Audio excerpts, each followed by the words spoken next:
in case. So, for tonight, we will have the vegetable lumpia and the shiitake mushroom vermicelli soup, which we call sotanghon gisado. So, our recipes are there, our menu for tonight. Vegetable lumpia, sotanghon gisado, which is vermicelli, and I choose the shiitake mushroom. And we have banana con yellow, which is ice. That's our dessert. Banana with ice. Banana with ice with milk. So you don't need to put milk. So for the vegetable lumpia, we will use the black mushroom.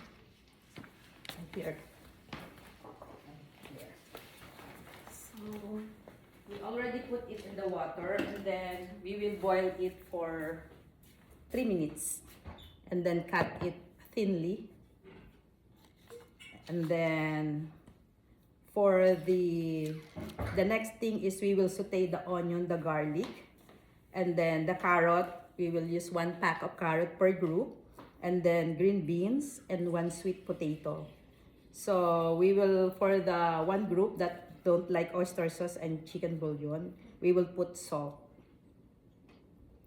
And we can use soy sauce. Okay, soy sauce. And then we will have ground black pepper and iodized salt. So we will saute onion and then garlic, and then we will add a dash of black pepper and salt when we're sauteing the onion and garlic. And then after that, we will add all the vegetables, and then add all the remaining spices. So cilantro is optional if you don't like cilantro. And then the cut for all the veggie is julienne. So it's like this, as thinly as you can cut the veggie. So for the green beans, you can cut it like diagonally or round for the green beans. So it's either like this, diagonally, or you can cut it as round. Like this. Can you see? Okay, so that's the green beans. So for the garlic, we will mince the garlic. This one, we will mince the garlic. So for the onion is as thinly as you can cut, like a dice but very small for the onion. So you need a demo, or you know already how to. No? Okay. So please bear with me because this knife, I forgot my knife. So this is heavy. So you can cut as thin as you can cut the onion. Can you see?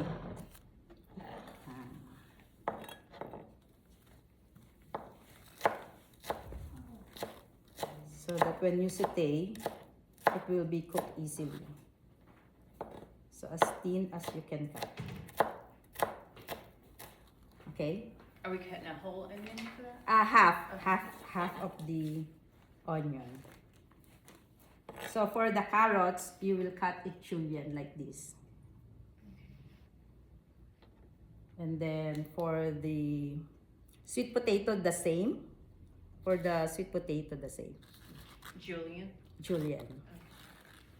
So for the green onion, sometimes people doesn't like the white part. So you will cut it as thin as you can cut, round.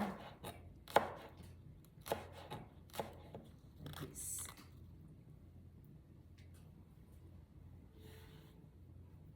And then for the mushroom, we can cut as thinly after we boil it after 3 minutes. So, and then for Filipinos, we use this bean sprout. This is the famous bean sprout of the Filipino vegetable. So just add it when we saute it. And then we will cook it half only, like not fully cooked. So that when we fry the lumpia, it will be crunchy inside and crunchy in the outside for the wrapper. So question. Do we peel the sweet potatoes? Yes. You peel it? Yeah, Okay. and then cut it as julienne, as thinly as you can cut. But some people, they like thicker so that when they eat the potato, it's more crunchier. And we don't cut up bean sprouts. No, we don't touch this one. Because this one became soft. Is this the first time you will eat the bean sprout? Huh? I didn't like it. Okay. And then for the next one is, so if you want to do the lumpia sweet and sour, so we will remove the, I don't know if Worcestershire is, so it's not It's usually vegan. vegan. Okay, so everything is included. So if you want it spicy, you can add pepper flakes. I saw pepper flakes at the back. So everything will be combined in a pan. Combine all ingredients except the slurry. The slurry is the last part. So place the pan over medium heat and cook, and then stir ingredients until the vinegar is cooked. Then add the slurry and whisk until they are completely incorporated and no sign of lumpiness, and then set aside. So you can do the sauce first so that it will be tasty already when we dip the lumpia. Or you can do the other sauce which is not there. For Filipino, we will combine vinegar, onion, and pepper and salt. And if you want it sweet, we will put sugar. So if you want it to write it down. So it is vinegar, onion, salt and pepper, and sugar. So for the next one is our soup, which is the shiitake mushroom. So this is the second mushroom that we will use. So we will, for one group, we will remove the butter, and we don't have the copy. No, Ah. I don't have The next, oh, no, the two right there. Is there another two? Yes. Oh, here, oh. Okay, thank you. so for shiitake mushroom, vermicelli soup, we will remove the Chinese sausage. We will remove the what else? Oyster sauce and the bouillon. We can use the soy sauce, and the fish sauce we will remove. So we will divide the group into 2 sets. So in a medium heat, add the oil, and then pan fry the mushroom. So you will pan fry the mushroom until cooked, and add dash of salt and black pepper, and then remove. And then in the same pan, saute the onion. Once the onion is translucent, add the garlic, and then add the mushroom.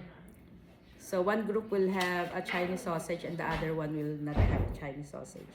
And the bell pepper, and then continue sauteing. So once the bell pepper is like half cooked, we will add 3 cups of water, and then the remaining black ground pepper and soy sauce or oyster sauce, and then bring to a boil. Then add vermicelli, which is this one.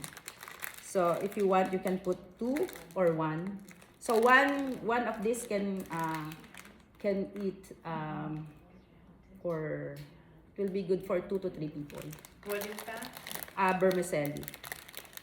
We call it sotanghon. Tagalog sotanghon. How much mushrooms goes in that? For For the shiitake mushroom? shiitake mushroom, you can use half of it. Half of this. Because it shrink. This shrink. So half of it.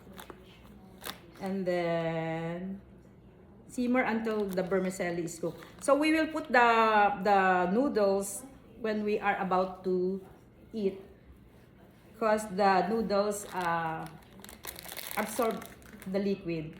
So when we're eating, 10 minutes before or 15 minutes before, we will put the noodles to be sure that we have soup. How thinly sliced are the mushrooms? I will show it to you. So, and then serve while it is hot. Okay, so for the mushroom, depends on your the texture that you like. So Walnut What?